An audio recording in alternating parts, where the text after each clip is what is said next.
বহাগৰ পহিলা দিনটোত ৬০ সংখ্যক গুৰেশ্বৰ কেন্দ্ৰীয় ৰঙালী বিহু উদযাপন ১, ৩ আৰু ৪ বহাগ লৈ তিনিদিনীয়া বিস্তৃত কাৰ্যসূচীৰে গুৰেশ্বৰ কেন্দ্ৰীয় ৰঙালী বিহু উৎসৱ উদযাপন কৰিব বুলি উদ্যোক্তাই জনাইছে। বিহুৰ প্ৰথম দিনটোতে পতাকা উত্তোলন, স্মৃতি তৰ্পণ, হুঁচৰি প্ৰদৰ্শন, জ্যেষ্ঠজনক শ্ৰদ্ধা জ্ঞাপনৰ লগতে সন্ধিয়া জেং বিহু প্ৰতিযোগিতাৰ আয়োজন।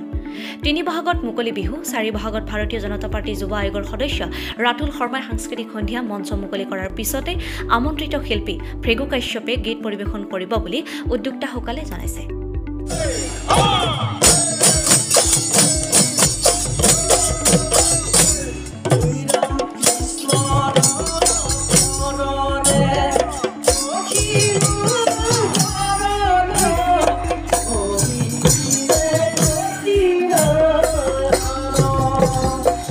পোনপ্ৰথমে আমি ৬০ সংখ্যক গুৰেশ্বৰ কেন্দ্ৰীয় ৰঙালী বিহুৰ উদযাপন সমিতিৰ তৰফৰ পৰা আমি আটাইলৈ ৰঙালী বিহুৰ ওলগ যাচিছোঁ। এইবেলি আমি তিনিদিনীয়া কাৰ্যসূচীৰে ৬০ সংখ্যক গুৰেশ্বৰ কেন্দ্ৰীয় ৰঙালী বিহু আমি উদযাপন কৰিবলৈ আগবাঢ়িছিলোঁ আৰু আমাৰ প্ৰথম দিনৰ প্ৰথম কাৰ্যসূচী পতাকা উত্তোলন, স্মৃতি তৰ্পণ আৰু বয়োজ্যেষ্ঠসকলৰ আশীৰ্বাদ গ্ৰহণ লগতে সম্বৰ্ধনা জ্ঞাপন এই আটাইকেইটা কাৰ্যসূচী ইতিমধ্যে আমাৰ সফলভাৱে পৰিসমাপ্তি হৈ গ'ল। ইয়াৰ পিছতে আমাৰ আজিৰ সন্ধিয়া এটা নতুন সংযোজন কৰা হৈছে গুৰেশ্বৰ কেন্দ্ৰীয় ৰঙালী বিহুৰ বাবে, সেয়া হ'ল জেং বিহু প্ৰতিযোগিতা। আমি জেং বিহু প্ৰতিযোগিতা আমি সন্ধিয়া আজি আয়োজন কৰিম আৰু এই জেং বিহু প্ৰতিযোগিতাৰ সামৰণিৰ পিছতে আমাৰ অহাকাইলৈ আমাৰ বিশেষ কাৰণত আমাৰ কাৰ্যসূচী স্থগিত থাকিব। তাৰপিছতে আমি ৩ বহাগত মুকলি বিহু প্ৰতিযোগিতা আমি অনুষ্ঠিত কৰিম আৰু ইতিমধ্যে আমাৰ এই মুকলি বিহু প্ৰতিযোগিতাত বিভিন্ন দলে আমাৰ সৈতে যোগাযোগ কৰিছে। অসমৰ বিভিন্ন প্ৰান্তৰ পৰা প্ৰায় ২৫-৩০টা দলে এইবেলি মুকলি বিহু প্ৰতিযোগিতাত অংশগ্ৰহণ কৰিম বুলি ইতিমধ্যে প্ৰতিশ্ৰুতি প্ৰদান কৰিছে।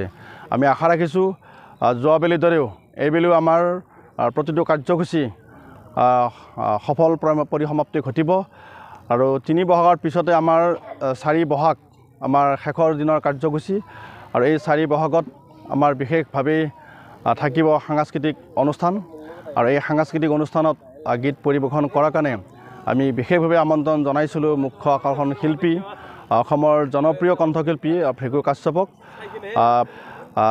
এই শিল্পীগৰাকীক আমাক বিশেষভাৱে সহায় আগবঢ়াইছিল অসম চৰকাৰৰ সচিব সন্মানীয় ৰাতুল শৰ্মা, অসম যুৱ আয়োগৰ সদস্য ৰাতুল শৰ্মা। আমি ৰাতুল শৰ্মাক এই স্বাগতে আমি তেখেতক ধন্যবাদ জনাইছোঁ, কৃতজ্ঞতা জনাইছোঁ আৰু যিসকল মহান ব্যক্তিয়ে আমাৰ এইবেলি ৬০ সংখ্যক গুৰেশ্বৰ কেন্দ্ৰীয় ৰঙালী বিহুৰ উদযাপন পৰিচালনা কৰাত যিসকলে শাৰীৰিক, কায়িক, আৰ্থিকভাৱে সহায় সহযোগিতা আগবঢ়ালে আমি প্ৰতিগৰাকী আটাইলৈ আমি ধন্যবাদ জনাইছোঁ, কৃতজ্ঞতা জনাইছোঁ। পদূলি গোন্ধাইছে মাধুৰী কেতেকী মলে মলাই ঐ গোবিন্দাই ৰাম।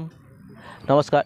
৬০ সংখ্যক গুৰেশ্বৰ কেন্দ্ৰীয় ৰঙালী বিহুৰ উৎসৱ উদযাপন সমিতিৰ তৰফৰ পৰা আপোনালোকৰ যোগেদি সমূহ গুৰেশ্বৰবাসী ৰাইজক ৰঙালী বিহু বাপতি সাহোন ৰঙালী বিহুৰ আন্তৰিক শুভেচ্ছা আৰু হিয়াভৰা ওলগ জনালোঁ। এই চেগতে আমি জ্যেষ্ঠসকলকো আমাৰ তৰফৰ পৰা শ্ৰদ্ধা নিবেদিলোঁ।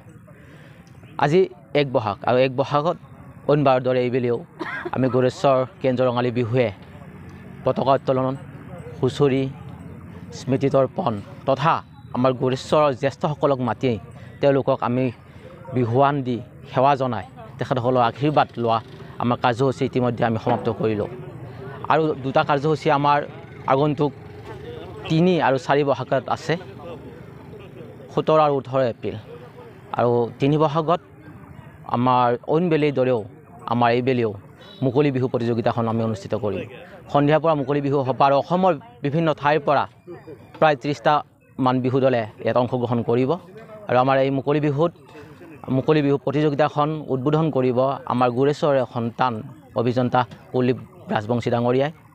তাৰ বিহুৰ লগত সংগতি ৰাখি আমি প্ৰত্যেকবাৰে আমি গামখাৰু নামৰ এখন স্মৰণিকা আমি উন্মোচন কৰোঁ আৰু গামখাৰু স্মৰণিকাখন উদ্বোধন কৰিব প্ৰাক্তন ACS ধৰণীধৰ বড়ো ডাঙৰীয়াই, যিখন গামখাৰু আমাক এইবাৰ দিছে দাতা হিচাপে আছে মাননীয় মফিদুল হক ডাঙৰীয়া, তেখেতকো আমি এই চেগতে ধন্যবাদ জ্ঞাপন কৰিলোঁ।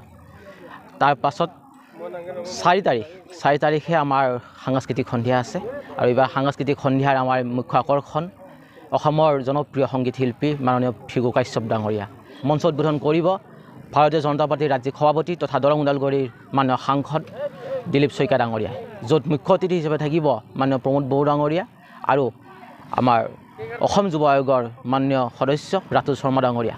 ইতিমধ্যে আমাৰ এইখন বিহুত বিভিন্ন ধৰণৰ লোকে আমাক সহায় সহযোগিতা কৰিছে, তাৰ বাবে সকলোকে ধন্যবাদ জনাইছোঁ। বহু ৰাইজৰ সহায় সহযোগিতা কামনা কৰিলোঁ আৰু সকলোকে বিহুৰ ওলগ জনালোঁ। ধন্যবাদ।